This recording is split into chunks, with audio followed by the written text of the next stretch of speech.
ficar picada, mas tudo bem, né, isso não tem problema.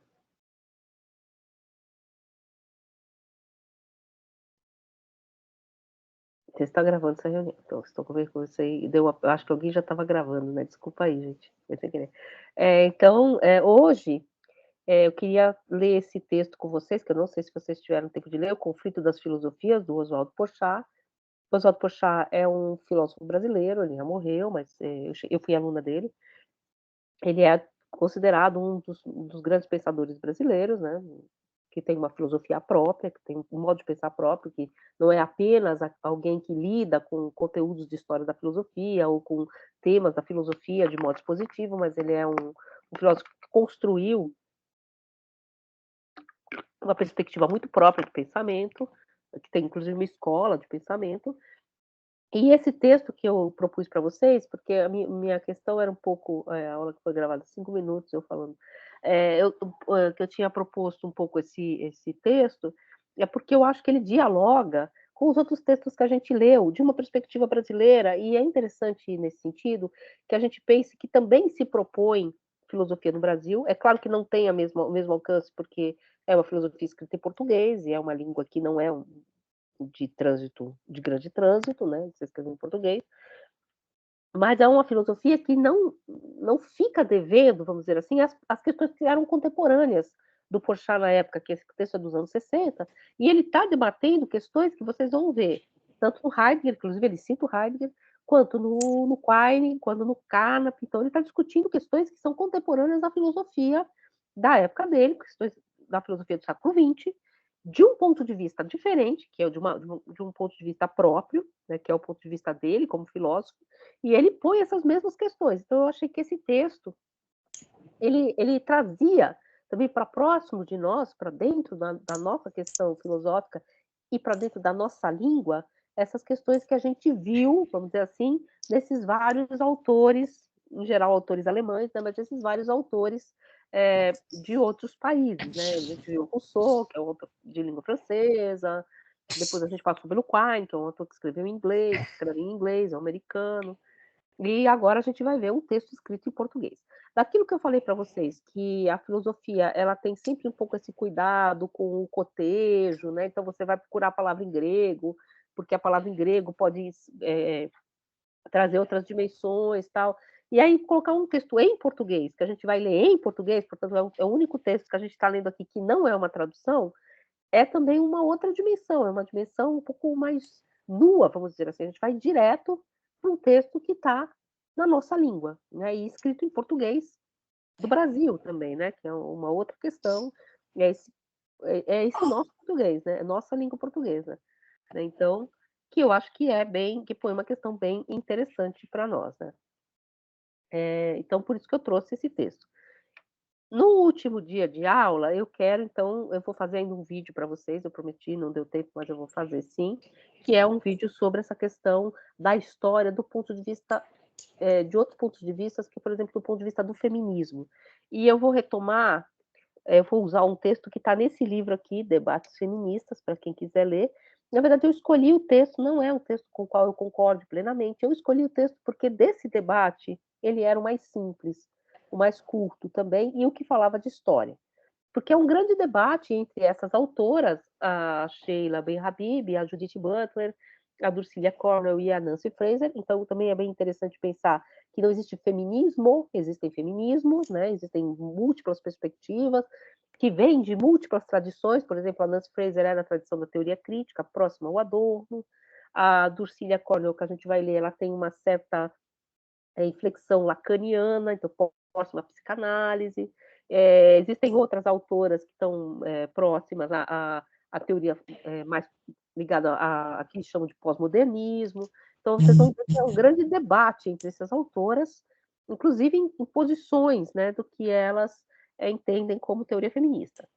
É um debate bem acirrado, acho que eu já falei para vocês, é um debate que aqui no Brasil geraria inimizade eterna, porque a gente não tem esse tipo de trabalho de debate.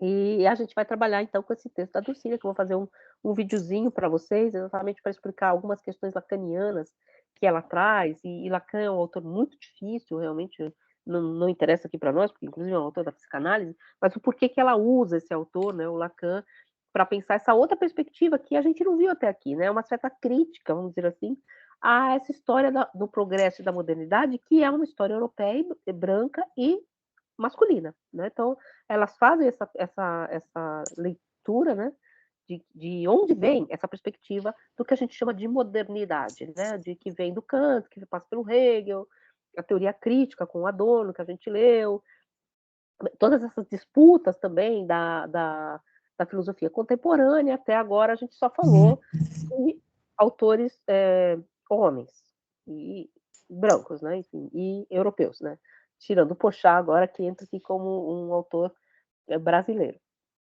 Então elas vão falar exatamente disso, isso não é, um ponto neutro, não é uma questão que não interessa, é uma questão sim de construção e como você inclui esses outros. Falei para vocês também que eu escolhi, para terminar o curso, um texto feminista, de mulher, porque para mim é mais fácil entrar nesse outro da modernidade por essa via, mas eu poderia ter escolhido outras perspectivas, porque elas vão um pouco juntas, elas não são as mesmas, elas vão um pouco juntas. O feminismo, as outras epistemologias, o decolonialismo, eles têm um pouco focos próximos, que é sempre fazer uma crítica ao que ficou à margem, às bordas dessa linearidade da modernidade, né, que a gente já falou um pouco disso quando eu falei da Nicole Lohan, né, que ela também é uma autora interessada, vamos dizer assim, nessa ela é uma historiadora, né, interessada nessas bordas, o outro de Atenas, né, que é a mulher, o escravo, o outro de Atenas, o outro da história, que é a guerra civil também, que é uma dimensão que às vezes fica escondida nessa grande história, então a gente pegou um pouco essas questões. E esse conflito das filosofias, esse texto do Porchat, ele foi a aula inaugural, do curso de filosofia em 1968. Então é um texto que é mais ou menos contemporâneo àquele texto que a gente leu do Adorno, ao texto do Quine, que é mais ou menos dessa época, e ele cita, Heidegger, também é um contemporâneo, num certo sentido. E ele começa esse texto, eu vou sempre pontuar como esse texto tem a ver, embora esteja em outra perspectiva e está falando de outra coisa, com o texto do Quine. Porque ele fala do conflito das filosofias, ou seja, aquelas várias ontologias que dizem o que há, aqueles vários modos de dizer, aqueles vários dogmas que constroem a sua estrutura lógica e dizem o mundo, só que ao dizer o mundo, dizem o mundo de forma tão fechada que para criticá-los ou eu entro nessa linguagem que diz esse mundo, ou eu traduzo essa linguagem numa outra linguagem que diz um outro mundo, que é o problema um pouco do Quine, que é o problema do emaranhado das barbas de Platão.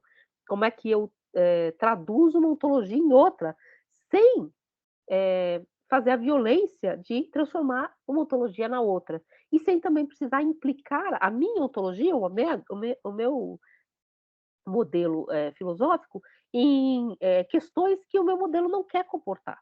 Então, por exemplo, aqui eu vou usar depois como exemplo, mas quando Carnap critica Heidegger, Carnap, de algum modo, tem que incorporar elementos de Heidegger, levar para dentro da sua teoria, traduzir na sua teoria para poder criticar. Então, um pouco essa questão dos grandes sistemas filosóficos que, na modernidade, se tornam bastante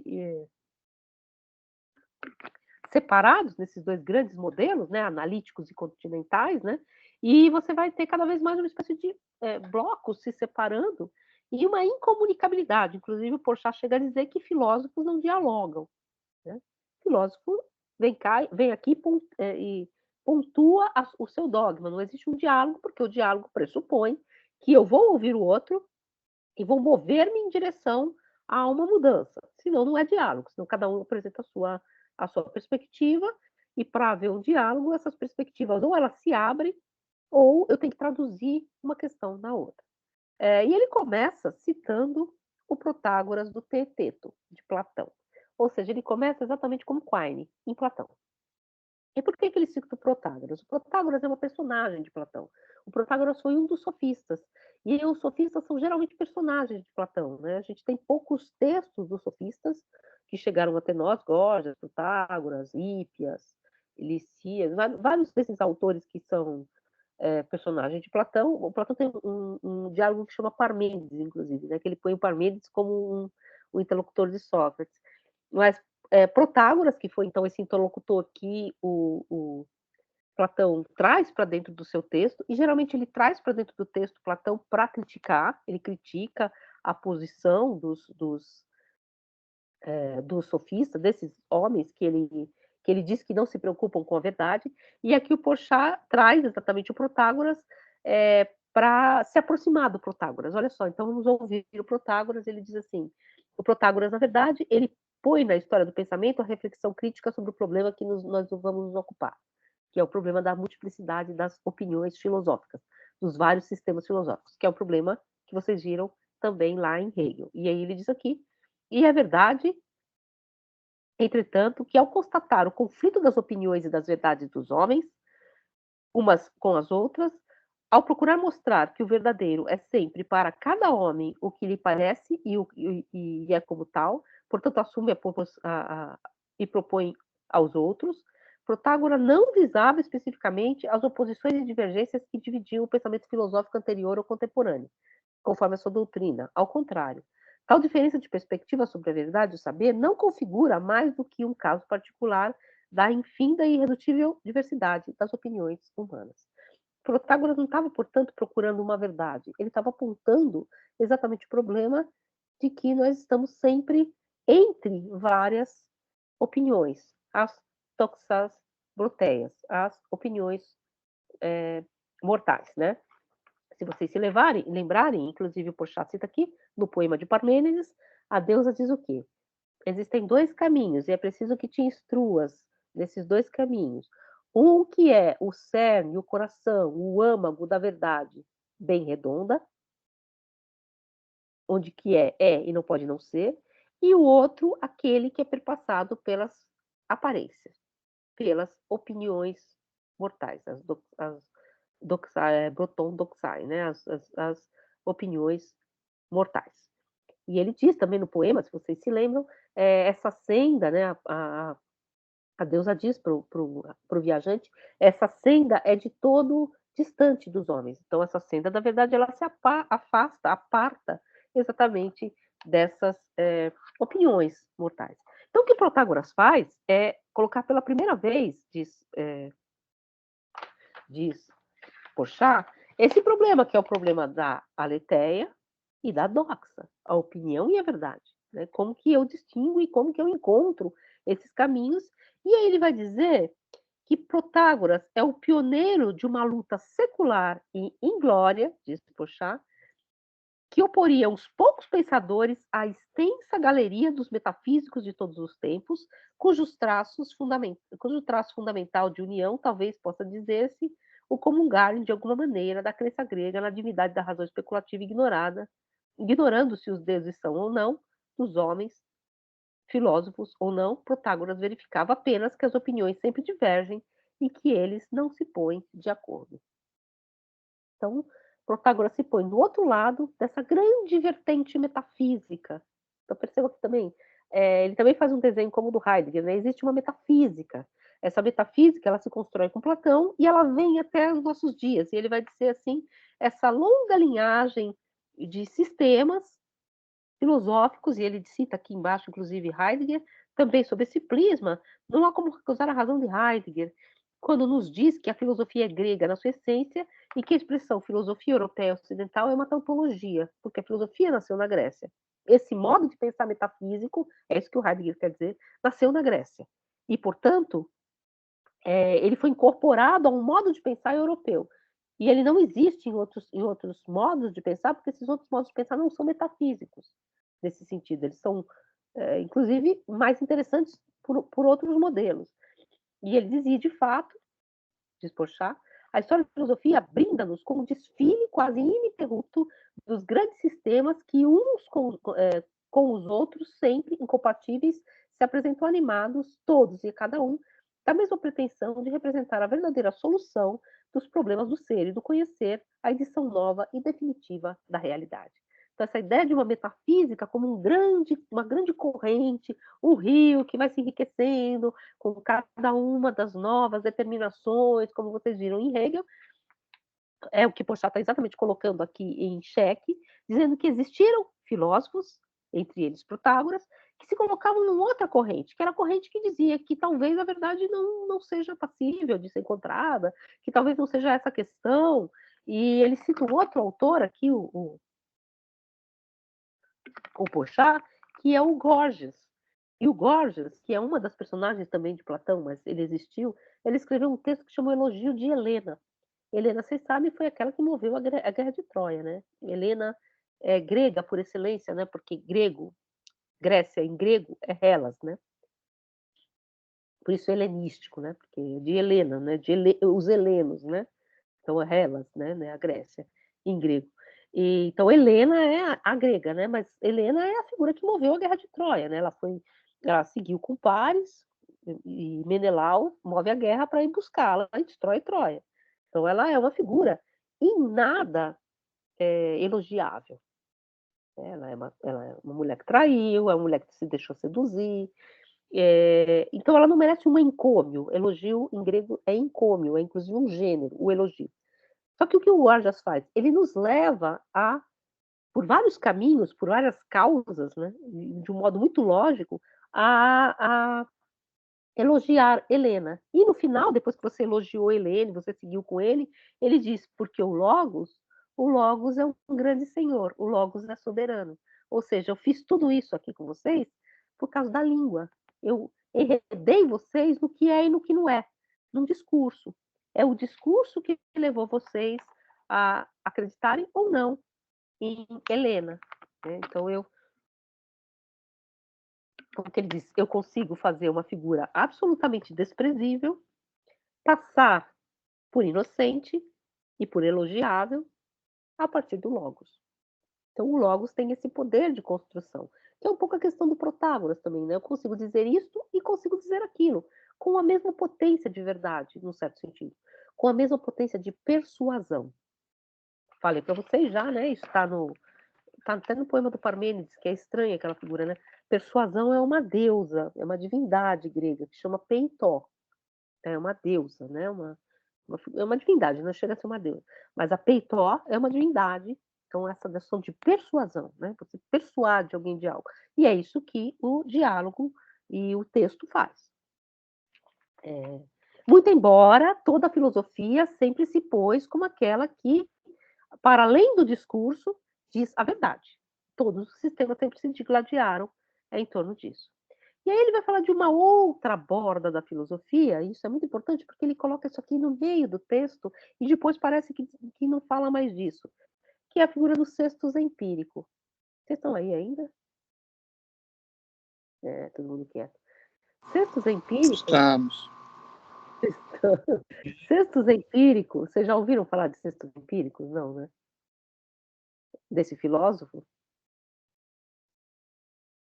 Ele é um filósofo que é da escola cética. Então, ele é um filósofo dito cético. O que significa de ser um filósofo cético? Hoje em dia, quando a gente diz que alguém é cético, é que a figura não acredita em nada. Só que o filósofo cético da antiguidade, ele era uma espécie de figura ética.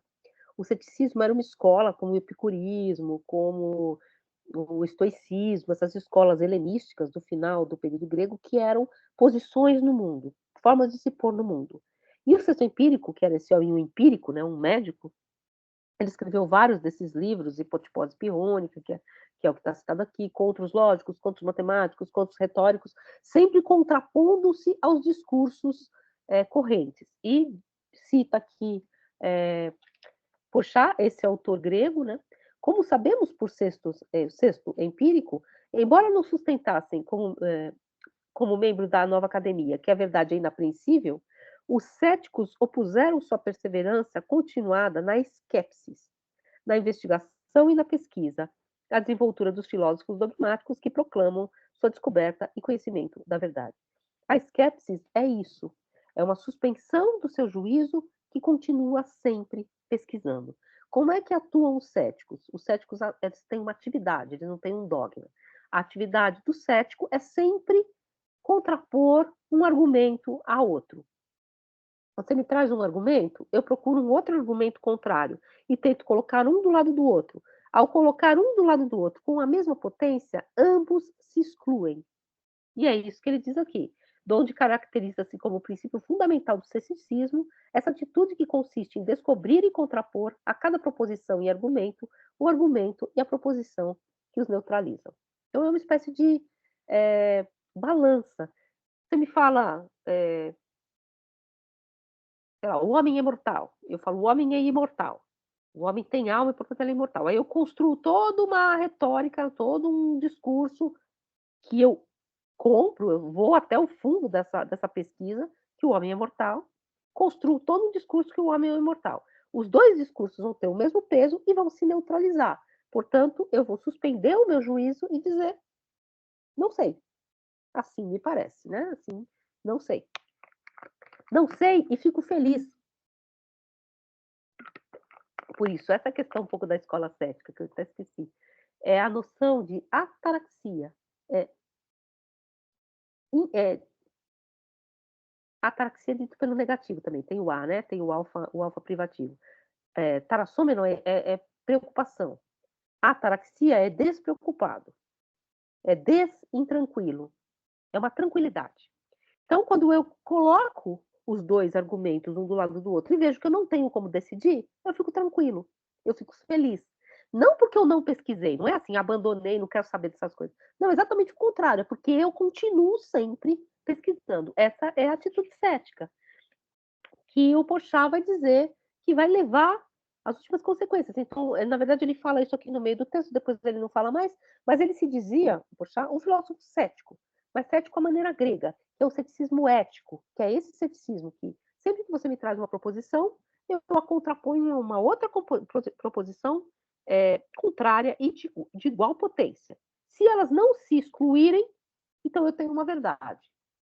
Se não, eu simplesmente suspendo meu juízo. E isso como uma técnica, como uma espécie de atividade de pesquisa constante. Então, eu nunca estou num dogma, eu nunca me contento com nenhum tipo de proposição. Eu procuro uma proposição contrária a esse modelo. Quem vai retomar o ceticismo grego, vocês já devem estar percebendo, é a teoria da dúvida cartesiana, né? O método cartesiano é um método cético também. Ele vai criando argumentos, né? Se vocês já leram a Meditação Metafísica, provavelmente vocês lerão, ele vai criando argumentos para suspender os seus juízos, até chegar a uma suspensão total. Eu não tenho corpo, porque eu não posso provar que eu tenho corpo. Não é que ele sabe que ele tem corpo, não é isso. Mas eu posso fazer uma argumentação tão forte, contrária, porque quando eu estou dormindo, às vezes eu acho que eu estou voando, então eu posso estar dormindo agora. Ele constrói uma argumentação tão forte que faz com que ele suspenda o seu juízo. É essa um pouco a ordem da dúvida que ele cria ali na meditação metafísica. A única diferença é que na meditação metafísica do Descartes, esse método cético, ele é um método aplicado à teoria do conhecimento, e aqui não, e ele tem um termo, né, que é o penso logo existo, e aqui ele não tem um termo. E aí continua o Porchat, essa polêmica, então, secular e sempre renascente, que concernia não apenas no conteúdo material da verdade procurada e pretensamente descoberta pelos vários sistemas, mas a própria noção de verdade e a natureza ou dos critérios válidos para estabelecê-los. O texto empírico ocupar-se-ia longamente do problema do critério nas hipóteses pirrônicas. Pirro era um filósofo um pouco mítico, um filósofo cético, e, sobretudo, em sua obra Contra os Lógicos. Agora tem várias traduções desses textos, viu? Contra os lógicos, contra os matemáticos, enfim. Mas aí ele diz, aí ele passa para a segunda parte do texto dele. Mas esses filósofos, Protágoras, Gorgias ou próprios textos empíricos, são um rodapé na história da filosofia universal. Eles sequer são citados na maior parte dos livros. Eles não são o cerne daquilo que é a metafísica ocidental. Ou seja, eles são as bordas críticas dessa metafísica ocidental. E as bordas que foram deixadas de lado. E ele diz, é a essência da filosofia grega que triunfa. A essência da filosofia grega é essa que busca a verdade, ainda que guiada no mundo moderno para retomar uma vez mais as palavras heideggerianas por representações cristãs. Então, triunfa um modo de pensar, que é o modo de pensar metafísico. Embora houvesse na Grécia vários outros, né? Houvesse vários modos de pensar, modo de pensar cético, estoico, os próprios sofistas, né, que sofista e sábio eram a palavra sofista significava sábio. Hoje em dia, se você disser que alguém é um sofista, você está xingando, né, enfim, você dizer que alguém é sofista. Inclusive, uma vez aqui na filosofia, a filosofia é cheia de polêmicas estranhas, né. Um professor chamou um aluno de sofista e o aluno quis processar. Eu falei: "Ah, mas processar? Né, porque sofista não é um xingo, né, exatamente, né". Mas não é também um elogio, né, sofista é aquele que não tem compromisso com a verdade. Então, então ele vai dizer assim, exatamente essa questão da pluralidade das várias, filosofias. E aí ele diz, continuando um pouquinho aqui na página 5, em outras palavras, a filosofia aparece-nos como uma multiplicidade historicamente dada de filosofias identicamente empenhadas, todas elas na elucidação da própria noção de filosofia e identicamente confiantes na própria capacidade de resolver essa questão de princípio e de executar de maneira adequada o programa que o mesmo empreendimento de autodefinição implicitamente lhes traça. Ou seja, a filosofia põe uma petição de princípio e ela passa em revista toda a história da filosofia para provar essa sua verdade que a autodefine. Então é uma espécie de circularidade que faz com que as filosofias sejam praticamente incapazes de diálogo, porque para dialogar com uma outra filosofia eu a transformo em antagônica, eu a transformo na minha própria filosofia, eu engulo essa filosofia pela minha própria argumentação e a transformo na minha linguagem. Então é um pouco o que ele vai falar mais à frente. Mas agora aqui no miolo do texto, ele vai fazer uma passagem por aquele método que a gente viu. Aliás, Porchat é o tradutor do texto do Goldschmidt, que ele vai citar mais para frente. Ele vai citar esse texto do Goldschmidt na página 8, o texto que a gente leu. O método estrutural, ou como ele cita aqui, o Guerrou, Martial Guerrou, que também é um desses professores estruturalistas que veio organizar o nosso modo de pensar universitário na USP e depois cria uma espécie de uma escola historicista dessa leitura estrutural, coloca então essa questão de que você tem que ler a filosofia a partir da própria filosofia, né? A partir do que o Guerrero vai chamar de uma dianoemática, ou seja, daqueles noemas que são internos à própria lógica do texto. E aí ele diz aqui que Mathieu Guerrero, então, vai escrever o problema da legitimação dos sistemas filosóficos e vai tentar pensar quais são as condições de possibilidade de formação desses próprios sistemas filosóficos. Mas isso não resolve muito problema, porque, como vai dizer o próprio Porchat, fazendo aqui uma espécie de truísmo, porque isso é um lugar comum, todo filósofo é dito mau historiador da filosofia. Por quê? Porque, num certo sentido, todo filósofo faz orbitar em torno da sua própria filosofia todas as demais filosofias e faz com que todas as filosofias apontem para a sua filosofia. Então, ele encontra os seus oponentes, encontra os seus antecessores e converte esses oponentes em antecessores na sua própria filosofia. Heidegger faz isso, num certo sentido, né? Com Parmênides e com Heráclito, né?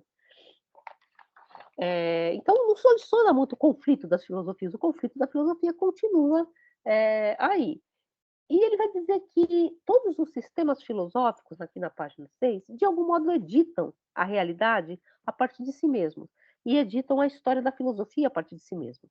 Vide Hegel, né? Hegel transforma toda a história da filosofia na filosofia hegeliana.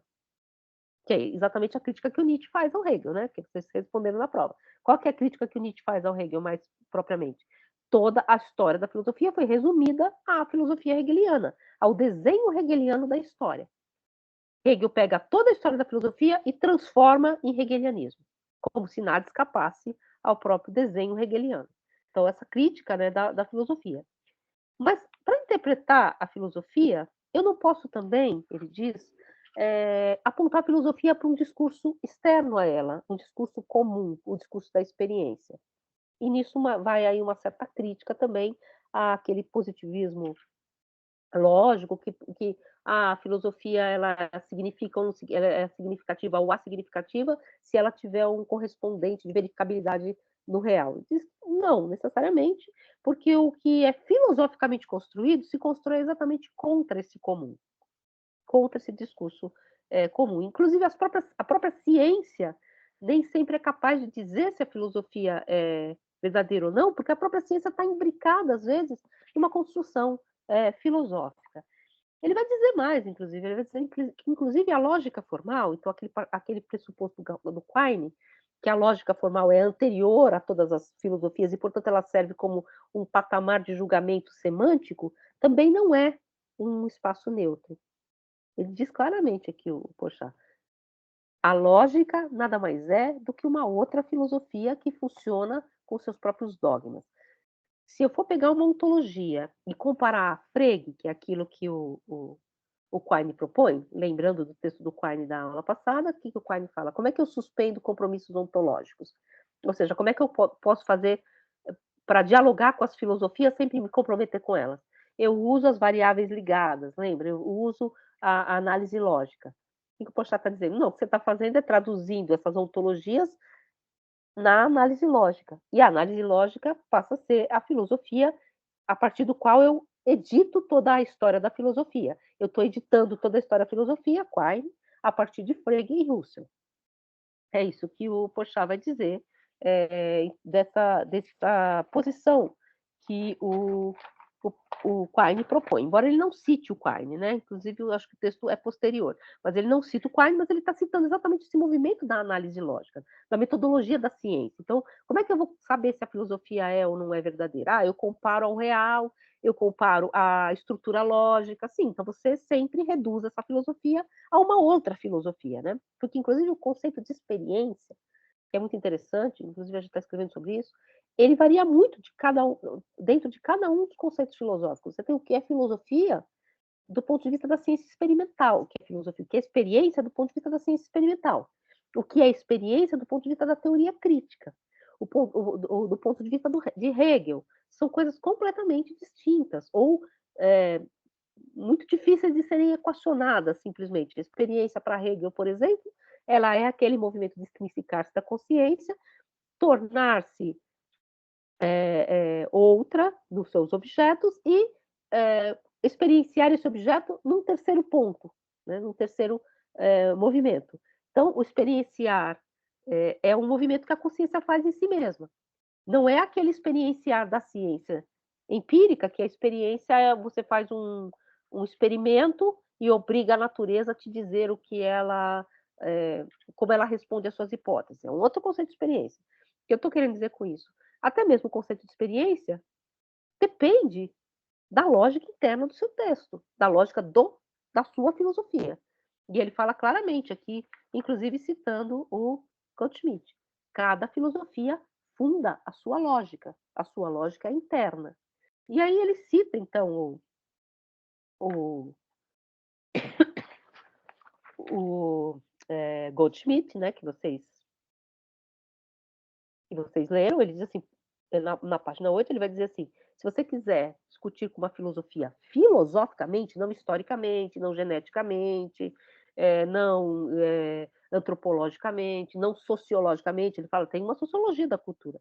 Se você quer discutir filosofia filosoficamente, necessariamente você tem que entrar na lógica dessa filosofia. Não dá para fazer gênese, não dá para fazer história, não dá para fazer antropologia.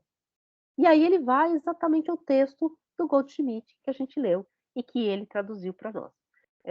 Tempo histórico, tempo lógico nas interpretações dos sistemas filosóficos de 63.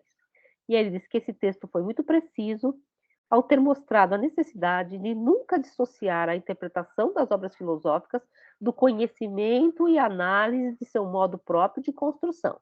Isso que a gente tentou fazer várias vezes, claro que é muito difícil, né? Mas isto é, do conhecimento da maneira particular, porque se estruturam os discursos através dos quais eles se exprimem e se oferecem à nossa leitura e meditação, segundo as suas próprias lógicas. Cada texto tem uma lógica.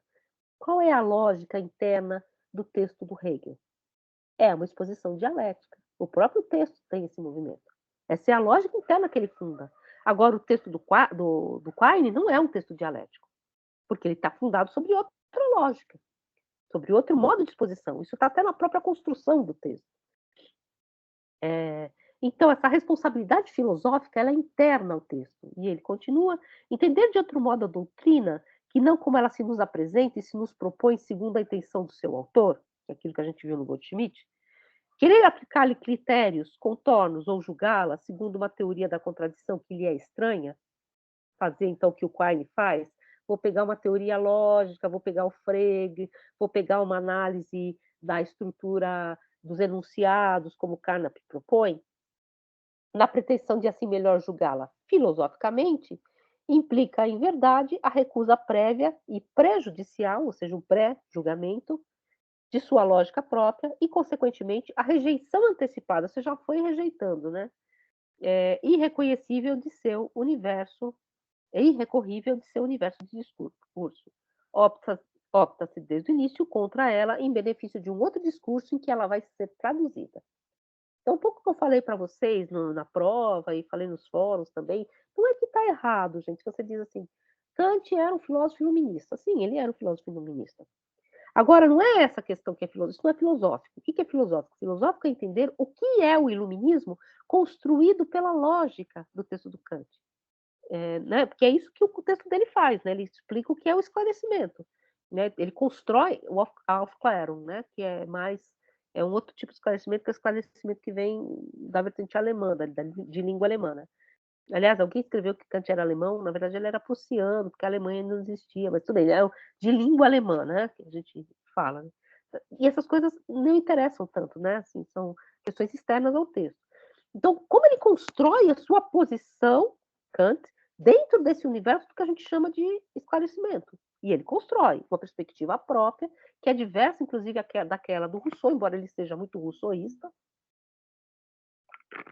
em que a história, por exemplo, é uma perpétua desnaturação, né? Se a gente viu naquele trechinho do Rousseau. A história, para Kant, não. Ela está na própria marca da natureza humana, da espécie humana, há um movimento de ascensão, de esclarecimento, né? De vir a ser da consciência, se vocês vão pensar em Hegel. Então, isso é interno, é uma lógica própria ao texto. A lógica formal, que o Carnap faz com o texto do Heidegger, por exemplo, pega o texto do Heidegger e mostra que o Heidegger usou errado a palavra nada, para o Porchat, é simplesmente traduzir o texto do Heidegger numa outra lógica. E, portanto, aí, claro, você prova o que você quiser, só que você não conseguiu entender exatamente e filosoficamente aquela filosofia, você já recusou de antemão. Então, é um pouco essa questão que o Porchat põe para nós. Então, se a gente for pensar no texto do Quine, o texto do Quine é assim. Existem várias ontologias que dizem o que há, só que elas são incompatíveis. Como é que eu escolho qual é o melhor modo de dizer o que há, de dizer o que há na física, de dizer o que há na matemática, se eu não tenho nenhuma perspectiva entre essas duas ontologias? Se eu for criticar uma, eu preciso criticar uma com os termos da outra, e vice-versa. O que o Quine diz? Como é que eu suspendo os compromissos ontológicos para poder escolher um um modelo de aplicação científico sem me comprometer completamente com esse modelo do ponto de vista ontológico, do ponto de vista total, de uma ontologia completa? Quine diz: eu suspendo os compromissos ontológicos a partir da aplicação da lógica de Russell e de Frege das variáveis ligadas, né? Todo x é y, pronto, né? Enfim, e das descrições singulares. A descrição singular é um pacote de significados que aponta para um x, não para um nome. Eu distingo nome de significado. O que vai dizer Porchat? Ótimo, você simplesmente traduziu as ontologias na sua própria ontologia. Tudo bem, só que você não suspendeu nenhum compromisso ontológico e você também não tem um patamar neutro de julgamento. Você está pré-julgando todas as filosofias a partir de uma outra filosofia. E ele vai dizer isso, então, que essa questão então, que o Goldschmidt põe é muito importante, porque cada texto inventa o seu próprio elemento lógico, cada texto que é um texto de filosofia, né? E inventa o seu próprio modelo de falar sobre a verdade. Só que aí vem o problema, e eu acho que é muito interessante porque ele faz uma crítica, inclusive, a esse modo, aos limites desse modo estrutural de leitura. Ele diz: os filósofos deixaram de ser sofói, deixaram de ser sábios, se transformaram em filosofói, em amigos, em próximos à sabedoria. É achegado, né? Ele é o chegado da sabedoria, ele não é o sábio. Nós não estaremos agora recusando, inclusive, a ser filósofos, uma segunda recusa, né, porque nós estamos nos afastando, inclusive, de escolher uma perspectiva filosófica. Eh, e aí ele disse assim: "Constrange-os a constatar que os filósofos, em verdade, nunca dialogam". Isso é verdade, sabia? Apenas polemizam. Dialoga o mestre com o discípulo, dialoga Sócrates com Teteto, dialoga o mais velho que conduz e orienta com o mais jovem que se deixa conduzir e orientar. Platão não dialoga nunca. Duas filosofias em contato são sempre dois mundos que se enfrentam visceralmente incompatíveis e ordenados sempre à negação um do outro, sem nenhum tipo de estrutura semântica anterior que permitiria julgar de fora um ou outro sistema, tal como aparece ainda no Quine. Então, é um pouco uma crítica mais radical que aquela que o Quine faz. Eh, e ele diz assim: então, se a gente se afastar realmente dessa perspectiva e nos tornarmos apenas eh estruturalistas, como o Martial Guerroux, que ele cita aqui também, num texto que eu coloquei lá para vocês na página do Aprender como uma sugestão de leitura, que é esse problema da legitimidade dos sistemas filosóficos, que você vai ter que entender a dianoemática, ou seja, o processo interno que constrói esses sistemas, ou na questão do Goldschmidt, você tem que entender a lógica interna desses sistemas. Ok, você tem isso, mas a gente não estaria aí exatamente recusando a ser filósofo? Por que que ele diz isso? Um pouco se a gente lembrar daquelas figuras do eunuco, do Nietzsche, né, do menino, do jovem pedante que chega na universidade e colocam diante dele Demócrito, Platão, Aristóteles e ele tem, materiais de dissecação, ele disseca esse texto, porque a análise estrutural faz isso, ela disseca a lógica do texto. Só que ao dissecar a lógica do texto, de que modo eu me aproprio desse texto? De que modo eu me torno filósofo? Ou eu me torno simplesmente alguém que lê todas as filosofias, que é capaz de ler todas elas, mas não é capaz de escolher nenhuma? E se eu sou capaz de escolher alguma a partir dessa perspectiva estrutural, isso significa que a perspectiva estrutural se transformou numa filosofia, a partir da qual eu leio todas as outras, percebe? Então ele fala assim, a leitura estrutural, ou ela é um mero instrumento, um mero bisturi para operar um corpo morto, ou ela é uma perspectiva filosófica. E se ela é uma perspectiva filosófica, eu caio no mesmo problema, aquele do Quine, é uma perspectiva que ele já está apontando aqui. É uma perspectiva externa às ontologias, que é simplesmente uma outra ontologia. Então, eu tenho uma filosofia, a filosofia estrutural, que sequer filosofia de todas as filosofias. E essa é a grande crítica que o Porchat faz ao próprio modo de construção da sua perspectiva filosófica, porque o Porchat foi aluno do Goldschmidt, traduziu Goldschmidt. O trabalho de doutorado do Porchat é um texto sobre o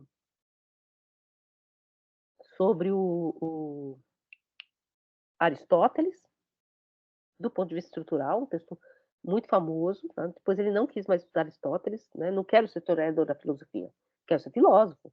Estudei Aristóteles, ok, mas eu quero ser outra coisa. Estudei grego, não é eu quero ser filósofo, eu não vou estudar. Não, mas eu quero uma hora sair desse âmbito do eunuco, em que as filosofias estão à minha frente, eu escolho qualquer uma, eu disseco, eu reproduzo, eu entendo o sistema, eu apresento o sistema dessa filosofia.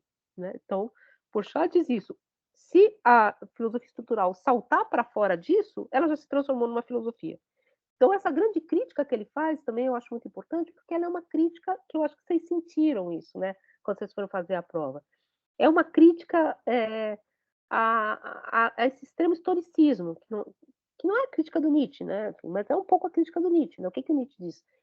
Hegel editou toda a filosofia ao modo da filosofia hegeliana. Ok, né? Tá, então toda a filosofia é Hegel, né? Falam isso do Hegel, né? Ele não existe nada que fique fora, porque como ele incorpora as contradições, né? Então ele vai engolindo os inimigos, né? Enfim, você não é meu inimigo, você simplesmente está dentro do meu movimento. Mas e daí, né? O Nietzsche não está falando tanto do Hegel em si, ele está falando dos hegelianos, da hegelianização, entre aspas, da academia. Então eu chego lá, eu estudo Demócrito, eu sou especialista em Demócrito, sou especialista em Platão, sou especialista em filosofia medieval, mas não me movo para nenhum outro lugar. Isso não é um problema interno da filosofia, forte, claro, mas é um problema de todas as ciências, né, essa especialização que às vezes não tem a pergunta originária, né, a pergunta primeira, o pôr-se no mundo, né, e aí esse texto, embora não pareça, porque o Porchat deixa escondido no meio do texto a posição dele, que é a posição cética, é uma tomada de posição no mundo. Eu sou cético, essa borda da filosofia que eu recupero, como, não por uma questão de antiquário, por um antiquarismo, tal como um historiador da filosofia. Mais ou menos o que o Heidegger fala do Parmênides. Eu recupero o Sextus Empírico, eu recupero esse filósofo esquecido da história da filosofia, exatamente porque ele é uma perspectiva de se pôr no mundo, de pôr-se no mundo como filósofo. Esse texto depois foi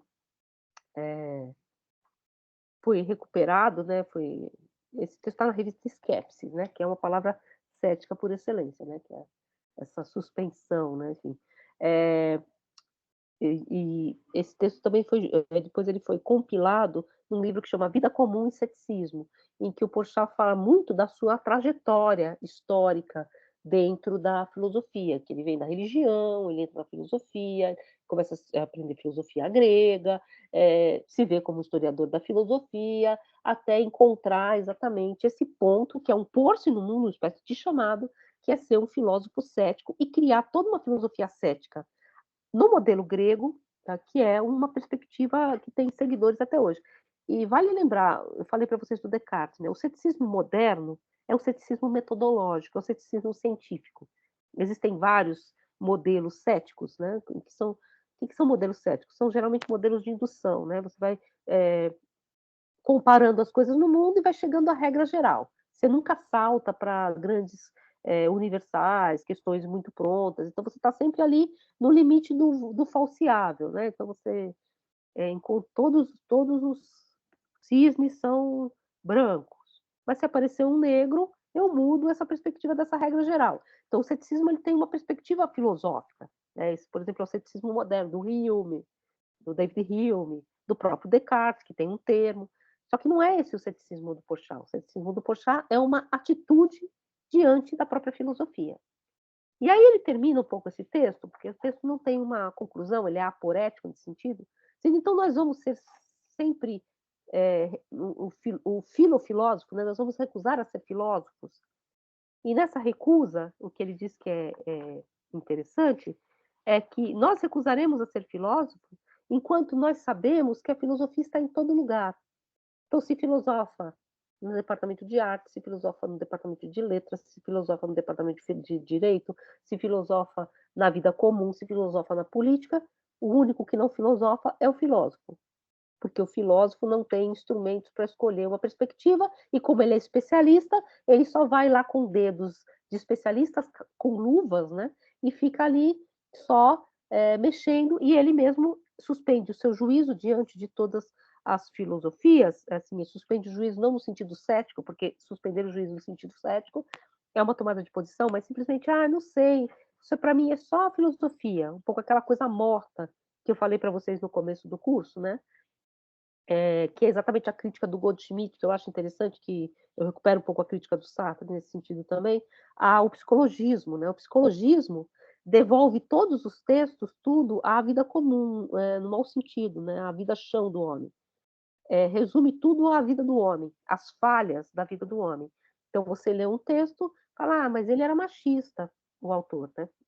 Como quase todos no mundo. Né? Então tudo aquilo que eu li e que me moveu para pensar outras coisas, que acendeu em mim uma espécie de movimento de pensamento, eu simplesmente falo, escreveu isso aí porque, né? Ou seja, o que você faz é desqualificar exatamente o poder do movimento de pensar, porque você transforma esse pensar num simples efeito da vida comum, da vida do homem, um efeito psicológico da vida do homem. E todos os defeitos do homem, os defeitos psicológicos do homem, passam para o texto, enquanto todos nós somos falhos, né? Marx tinha problema com a empregada, sei lá, enfim, e por isso você vai desqualificar essas coisas. Você pega um texto político super bem construído, não precisa ser do Marx, pode ser de qualquer um, você diz: "Ah, mas ele politicamente mas ele investia na bolsa". Gente, isso, né, você vai pegar uma falha moral ou uma falha, uma contradição humana, e os homens são cheios de contradições, e jogar para dentro do texto, quando essa contradição não está no texto. Percebe? Então, é um pouco isso que o Goldschmidt tira de lado. Exatamente para que o texto, e no caso aqui é a filosofia, mas vale para todos os textos, tenha a sua potência de abertura, para além dos defeitos do próprio autor, tá? Que continuam lá e às vezes fazem parte do texto, às vezes estão dentro do texto. E é aí que eles são perigosos, tá? Não é quando eles estão fora. E aí então ele vai dizer assim: então quer dizer que com o efeito, a recusa da filosofia entre os riscos de converter-se facilmente na filosofia dessa recusa. E aí ele cita uma frase do Aristóteles: você, se deve filosofar, deve-se filosofar. E se não se deve filosofar, deve-se filosofar. De todos os modos, portanto, se deve filosofar. Porque você pode filosofar quanto ao problema de não filosofar. Isso também é filosófico. Aqui ele está quase um pouco, ele está próximo, na verdade, do Heidegger. A filosofia não é uma especialidade que eu abro a porta e chamo, entrem, né? Eu introduzo as pessoas. A filosofia é algo que está em todos os homens. E eu não, se eu não filosofo, eu filosofo, porque eu filosofo sobre não filosofar. Então, um pouco essa questão que ele coloca no final, e aí ele volta no finalzinho do texto, que eu acho muito bonito, a essa questão. Então, quer dizer que o filósofo vai ser o único homem, porque ele é especialista, como aquele homem supra-histórico do Nietzsche, que não quer se comprometer com nenhum tipo de discurso, e, portanto, ele se põe fora do logos, aquele logos que é tão encantador, aquele logos que é soberano, mas ele vê todos os outros homens jogando com o logos. Então, por medo dos jogos do logos, logos é uma palavra muito interessante em grego, porque logos quer dizer linguagem, língua, escrita, né? Logos é escrita. É discurso, né? Logos é soberano. Mas logos também é mais do que isso, ele é o verbo, né? No princípio era o verbo, né? No princípio era o logos. Então, logos é uma palavra muito interessante. Logos também é uma terminologia para dizer conhecimento, né? Você fala epistemólogo, você tem esse logo que é o de logos, né? Então você tem, né, filólogo, né? Então é uma palavra muito interessante em grego. Inclusive o Heidegger tem um texto sobre a palavra logos também, tá? Se vocês quiserem ler, acho que está até naquele mesmo volume dos pensadores dos pré-socráticos. Então ele diz assim, ele termina citando novamente Gorgias, porque o logos é um grande senhor, ou um grande soberano. Então, não sei se vocês gostaram do texto, mas eu acho um texto muito bem escrito, embora, claro, não seja um texto modelo para um artigo científico contemporâneo, né? Porque ele é muito bem construído e ele vai fazer, então, um certo acordo, vamos dizer assim, um certo acerto de contas com os métodos nos quais o próprio Porchat aprendeu, que são esses do estruturalismo, mostrando no que você ganha com o estruturalismo, que foi um pouco que a gente tentou fazer aqui. O que a gente ganha com o estruturalismo? A gente ganha ao conseguir ler filosoficamente um texto. Só que não se vai muito além disso com o próprio estruturalismo. Então, ele tem um limite. Então, o estruturalismo criou na filosofia uma grande escola de historiadores da filosofia. Nós somos grandes historiadores, nós brasileiros, somos grandes historiadores da filosofia, nós temos muitos bons historiadores da filosofia, pessoas que trabalham com crítica da filosofia, grandes tradutores, comentadores de filosofia que traduzem e fazem comentários. Inclusive, arrisco a dizer que a gente tem talvez uma escola de tradutores de filosofia. Eu vou fazer uma coisa assim, meio assim, depois isso aqui vai ficar gravado, eu vou apanhar. Até superior aos portugueses em alguns quesitos. Claro, estou falando aqui do Brasil, mas eu vejo, às vezes, o aporte de notas que os textos têm, aporte crítico, é uma coisa muito que tem um trabalho muito refinado, realmente, que foi burilado, vamos dizer assim, por anos e anos de uma cultura acadêmica. Então, voltando um pouco àquilo que a gente falou lá no começo, da UNB e também da USP, que a USP ela vai trazer esses professores franceses para criar uma estrutura de especialistas. e colocar de lado, vamos dizer assim, autores que eram impressionistas. Entre esses autores, como eu citei para vocês no Antônio Cândido falando, está o Oswald de Andrade, que é, enfim, evidentemente mais genial que vários desses outros professores. Isso foi uma perda de uma espécie de um movimento inventivo, tá, que a gente vai recuperar aí com a semana de 22, em alguns casos, mas também um ganho. Então é sempre um pouco dialético nesse quesito da história, né? Porque há um ganho nessa hiperespecialização que a gente conquistou, que nós temos, né, que nos põe aí em diálogo, vamos dizer assim, acadêmico com universidades do mundo todo. E agora, vamos dizer assim, a gente está talvez num outro passo, que eu acho que é um passo que o Porchat já está apontando aqui, que a gente pode, sem perder esse instrumental que a gente construiu, aqui, por exemplo, a gente fazendo isso só no nosso grupo aqui, só no nosso curso. A gente construiu um instrumental de leitura de texto. Tá? Então, disposição de leitura de texto. A partir disso, a gente pode também passar o próximo passo, né? O próximo passo de tentar pensar para além da mera análise estrutural, mas que parte muito dessa análise estrutural. Sabe? Assim, tem muito a ver com essa análise estrutural do texto. Então, voltando um pouco a essa história, a história da própria história da filosofia no Brasil. Né? Se vocês tiverem depois interesse em conhecer um pouco como se faz filosofia no Brasil ainda, vocês vão ver que é muito historicista ainda. Né? Então, você tem esse ainda não é nem um pré-socrático, né? Pode ser coisa melhor. É uma característica muito forte, né? É muito comum. Se vocês entrarem no departamento de filosofia, fio.nb.br, vocês vão ver que os professores eles se apresentam pela área que eles estudam, filosofia moderna, filosofia contemporânea, muitas vezes pelos autores que eles estudam um autor. É filosofia moderna, Descartes. É filosofia contemporânea, Adorno. Né? Então, a filosofia moderna e contemporânea, Nietzsche. Então, o pessoal é nietzscheano. Então, tem muito isso ainda, tem muito isso. Não sei se ainda, novamente, porque se ainda é uma marca de incompletude. É uma característica, tá? É uma característica que tem prós e contras, como todas as características. Como todos os métodos, como eu disse para vocês, o estruturalismo o método estrutural te dá algumas coisas e não te dá outras.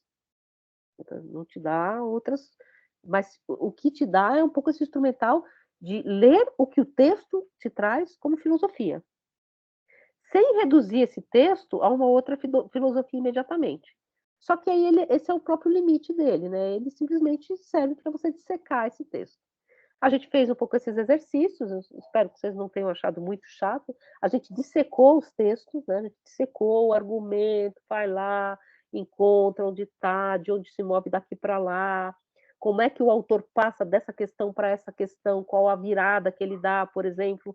Eu escrevi para vários de vocês na prova. Há uma virada no texto do Kant, de um patamar que é o indivíduo é culpado pela menoridade, para um outro modelo em que ele fala, inclusive, que a sociedade não pode tornar-se totalmente emancipada de uma hora para outra. Então não é o indivíduo apenas, não é uma questão moral apenas, é também uma questão histórico-social, é um ponto na curva da história da humanidade. Então ele faz essa virada por dentro do texto.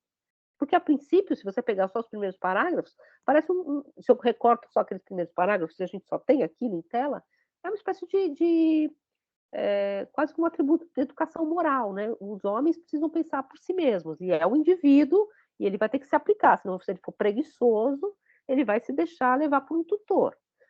Aí ele faz uma certa estrutura, nem todas as sociedades estão prontas, já aqui agora, para, para uma total liberdade civil. Então, ele já fez uma passagem aí que não é mais o indivíduo, né? O indivíduo tem que ousar saber, sim, tem que ousar saber, mas não adianta também só ousar saber. Existe também essa instância que é historicamente constituída, que está num determinado patamar, e existe essa relação do homem com a humanidade. Ele faz esse movimento por dentro do texto, não sei se vocês se lembram. Isso é interno ao texto, é uma lógica interna ao próprio texto. Não é a gente não concorda nem discorda, a gente mostra, né, esse desdobramento, né? Num primeiro momento, né? Principalmente se você estiver expondo um texto, né? Você está expondo um argumento. E para criticar um argumento é bom expor a sutileza do argumento, porque aí você pega ali onde o argumento realmente tem um problema. Não estou dizendo que esse argumento não tem problema, tem vários, vocês vão ver como a Durcília depois, Cornwell vai criticar toda essa estrutura da modernidade, né, o feminismo critica toda essa estrutura do esclarecimento, né, de uma espécie de autonomia em que a racionalidade, o próprio Porchat fala dessa racionalidade que se autoexplicita na história, né, é uma razão extremamente poderosa, a racionalidade kantiana, ela ela é capaz de se esclarecer por si mesma, se o homem for deixado livre. A própria razão, ela vai criando os seus mecanismos, né, e não é cada um vai pensar uma coisa, não, a gente vai pensar racionalmente. E pensando racionalmente, chegaremos a consensos, percebe? Assim, então não é qualquer coisa, eu pensei uma coisa que é loucura. Não, você vai pensar, se você for usar saber, você vai começar a saber pela razão. E sabendo pela racionalidade, e não por dogmas, e não por aí entrando um pouco numa questão que é todo um discurso do iluminismo, por superstição. A superstição é um bicho-papão, né, do iluminismo, né, assim, a superstição, a religião em um determinado limite ali, né, os dogmas religiosos, né. Tem toda uma série de gravuras de um pintor da mesma época, um pouquinho posterior, que chama Goya, Francisco Goya y Luciente, que chama, é um caderno de gravuras que chama O sono da razão produz monstros, ou seja, quando a razão não está alerta, os monstros saem eh, na rua. E aí são bruxas, bruxaria, prostituição, jogo, libertinagem, pessoas fazendo coisas idiotas, eh eh tem o burro, a pessoa que não estuda, então todos esses elementos de superstição, tem a mulher arrancando os dentes do enforcado, que era uma superstição, tem a velha preparando a moça, pra prostituição, tem as bruxas, né, essa questão da bruxaria. É claro, ele não está condenando as bruxas, ele está condenando exatamente, quando a razão não está atuando, a racionalidade quando a racionalidade não é livre e não está atuando, os monstros saem, e tomam a conta. É essa racionalidade que o Kant está pondo, né. É uma razão absurda, que é óbvio que a gente já criticou essa razão, ela tem limites, ela não se autoproduz, a Durcília fala exatamente isso, esse sujeito que da autogênese, né, que apagou exatamente o quê? O elemento genético, que não no sentido do Goldschmidt, tá, mas qual é o elemento genético? É o elemento feminino, é a mãe, né. É a não só a mãe, mas é esse elemento de você engole, vamos dizer assim, esse elemento de gênese e transforma numa autogênese, né. Então ela vai fazer essa crítica, né, então, que apaga exatamente o outro, então são extremamente criticáveis, tá, mas assim, antes de criticar, e a própria Durcília e essas autoras quando vão criticar, elas, vamos dizer assim, montam nesse argumento para desdobrar o argumento delas. Por exemplo, nesse texto da Durcília que a gente vai ler, ela faz toda uma crítica à crítica que fizeram a ela por ela se apropriar de Lacan. Então ela tem que entender o argumento de Lacan muito bem, que não é fácil, porque é um troço super a gente só vai passar por cima. Pra se apropriar dele e para responder às críticas que fizeram à apropriação, então, sabe, é um movimento que vai além do analítico, mas incorpora o analítico. Vocês têm alguma questão? Muitas, todas, infinitas? Se eu perguntar para vocês na prova, na última provinha aí que a gente vai fazer, eh, o que é, sei lá, o que Porchat quis dizer com o conflito das filosofias, ou explique a lógica de Frege, tudo bem? Nesse caso aí, professora, eu vou ter que tomar medidas drásticas e começar a surtar imediatamente após eu ler a questão. Não vai ter outra. Não, não, na verdade o que eu prometo para vocês é que eu não consegui achar hoje no meu computador deu uma surtada. Eu vou colocar para vocês lá na página só para vocês terem, tá, não é para mais nada disso. Esse textinho aqui, que é o texto do próprio Quine explicando um pouco o que que é a teoria da nominação, a predicação, tal, essas coisinhas assim, vocês ficam lá com essas teorias se vocês quiserem dar uma olhada, tá, senão mas eu não vou perguntar nada disso não, tá, vou fazer uma pergunta bem pontual, bem simplesinha, só para a gente dar uma completude para o curso, né, para fechar mesmo. E aí eu vou postar então mais esse videozinho sobre a Durcília. Por que que eu quero postar um videozinho? Porque eu quero falar um pouquinho dessa questão do Lacan com algumas imagens, tal, assim, pra talvez dar uma pincelada, tá, porque Lacan realmente é outro planeta, é filosofia da psicanálise. Eu mal conheço Freud, tá, Lacan para mim é meio muito complexo, mas é muito interessante porque muito da teoria política contemporânea se vale de Lacan, principalmente as feministas, né. Mas vários outros autores, por exemplo, acho que vocês já ouviram falar do Vladimir Safatli, né, que é ele escreve às vezes na Folha, tal. Ele tem também uma perspectiva que é adorniana hegeliana, mas ele incorpora muitos elementos da psicanálise, então do Lacan, enfim. Então isso está muito presente na teoria contemporânea, política, então sempre a gente lida um pouco com essas coisas, mas eu lido um pouco, assim, não especialistamente, não é uma análise estrutural, porque eu mesmo li muito pouco, né. Então eu vou ler o argumento tal como ela apresenta, mas dá para trazer algumas imagens do que ela cita, inclusive, ela cita várias imagens desse feminino visto pelo masculino, que facilitam entender essa perspectiva. Por exemplo, ela fala de um romance, cita esse romance que fala, que é uma menina, tá, enfim, eu não li o romance porque acho que não tem tradução e, enfim, não conheço mesmo, só vi ela citando, e que a menina entra um pouco em questionamento com as bonecas, né, as bonecas elas têm um interdito, né, as bonecas elas têm o rachinho na bunda, né, atrás, só gravou, né, mas tem o rachinho, tem boneca que tem aquele boneco que faz xixi, né, que tem inclusive isso é comum, tem aqueles anjinhos com o pênis de fora fazendo xixi, isso é comum, a boneca que tem pênis também é comum, mas as bonecas nunca têm nada na frente, as bonecas fêmeas, né, as bonecas meninas, elas têm um interdito, então ela fala desse interdito, né, da boneca. E aí elas constroem em cima dessa imagem, que é o imaginário, né, porque as bonecas são coisas do imaginário, né, eu sempre lembro que eu tinha, eu não ti eu não tive Barbie, porque eu não sou da época da Barbie, eu sou da época da Suzy, sou velha.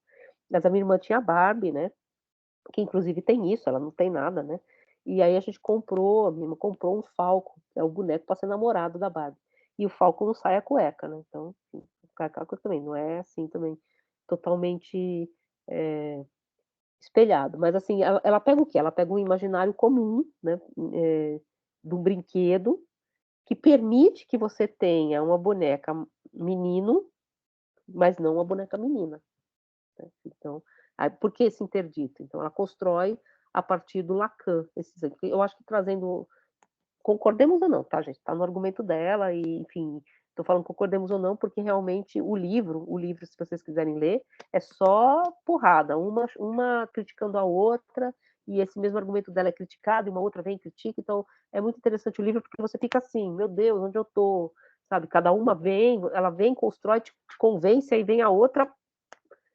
destrói, aí você: "Nossa, é verdade", aí vem a outra e reconstrói, então é um debate mesmo, é um debate pesado, inclusive, entre elas. E então eu peguei esse texto exatamente por causa disso, mas, eu acho que fica claro se eu conseguir fazer essas imagens, da boneca. E ela fala também, a Durcília, né, elas são mulheres americanas, tal, enfim, mas ela fala também de uma outra crise que é o próprio feminismo americano vai ter que a que o próprio feminismo americano vai ter que responder, é que o feminismo americano é um feminismo branco e não só, né, ele está centrado num país hegemônico. Então existe outros feminismos, o feminismo, afro-americano, o feminismo negro das mulheres da América Latina, o feminismo latino-americano, porque aí você tem essas outras dimensões também, e ela reconhece isso no texto, tanto que ela termina o texto dela citando a a Toni Morrison, então, né, que é uma autora, deixa eu é uma autora negra americana, e eu não vou achar,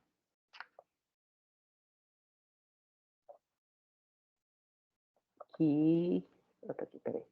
Ela termina citando exatamente essa autora, né, que, num livro que chama, esse livro eu até baixei para Amada, da Toni Morrison, que às vezes é totalmente que é a figura da que a mulher, eu não sei, não é coincidência que seja nas vozes das mulheres afro-americanas escravizadas no Beloved, de Toni Morrison, às quais é totalmente negada a posição de sujeito, que encontramos o outro sujeito lindamente evocado na e através da própria impossibilidade de alcançar uma identidade autoconstruída. E aí ela recupera exatamente esse outro que é o outro dela também, porque ela não é uma mulher negra. Então, assim, como você vai percebendo essas histórias que vão se descolando dessa história hegemônica. Só que várias delas reconhecem que o princípio do feminismo está ligado, de algum modo, a uma perspectiva utópica de esclarecimento. Por quê? Porque se você cai no sempre o mesmo da natureza, a mulher é biológica, o homem é biológico, percebe? Então ela tem um pouco essa contradição também. Contradição não, esses tópicos que são trabalhados também. Existe uma perspectiva utópica também. Por que utópica? Porque no sentido do progresso do Adorno, né? Porque é preciso sempre um sair desse modelo para um outro, né? E esse sair de um modelo para o outro tem que dizer por que desse outro modelo. Então tem que construir esse outro modelo. Então, uma perspectiva ética, política, utópica, também nessa questão. Então, mas a gente se vê a aula que vem. Vocês têm alguma questão? Sim? Não? Acho que não, professora. Não? E, bom, espero que vocês tenham. Semana que vem a gente conversa mais. Vocês tenham gostado do curso, que o curso tenha sido, assim, não sei se o que vocês esperavam, mas que ele tenha sido útil, que vocês tenham despertado para o interesse de alguns dos temas de filosofia. Inclusive, eu fiz esse curso, como eu falei para vocês, como uma espécie de cardápio das várias perspectivas filosóficas que vocês podem encontrar agora quando vocês forem, se vocês quiserem, óbvio, chegar no departamento de filosofia. A gente tem, inclusive, uma disciplina que chama filosofia e feminismo, se vocês quiserem. Enfim, né? Tem filosofia africana, mas, por outro lado, tem uma filosofia que é existencialismo, vai falar de Heidegger. Então, essas várias coisas que a gente viu, elas estão dispostas no currículo de filosofia. E estão aí para vocês, se vocês quiserem. Então, galera,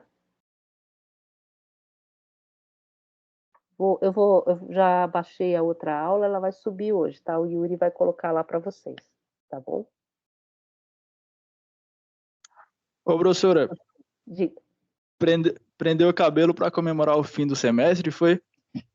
Não, sabe por quê? Eu prendi o cabelo. É porque tá molhado, e aí ele fica todo espaventado, né? Nunca prende o cabelo, né? Mas quando ele fica molhado, Ah, pois. e eu consegui, inclusive, né, pentear, porque ele tava um pouco assim, sabe? É porque fica para trás com uma bucha, assim. Mas ficou estranha, né? Sem cabelo, assim. Tô com cabelo de pandemia, porque o cabelo é enorme, mas eu vou cortar quando vocês me virem de novo. Não vou estar mais com cabelo de pandemia.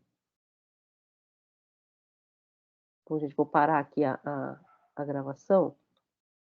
Só para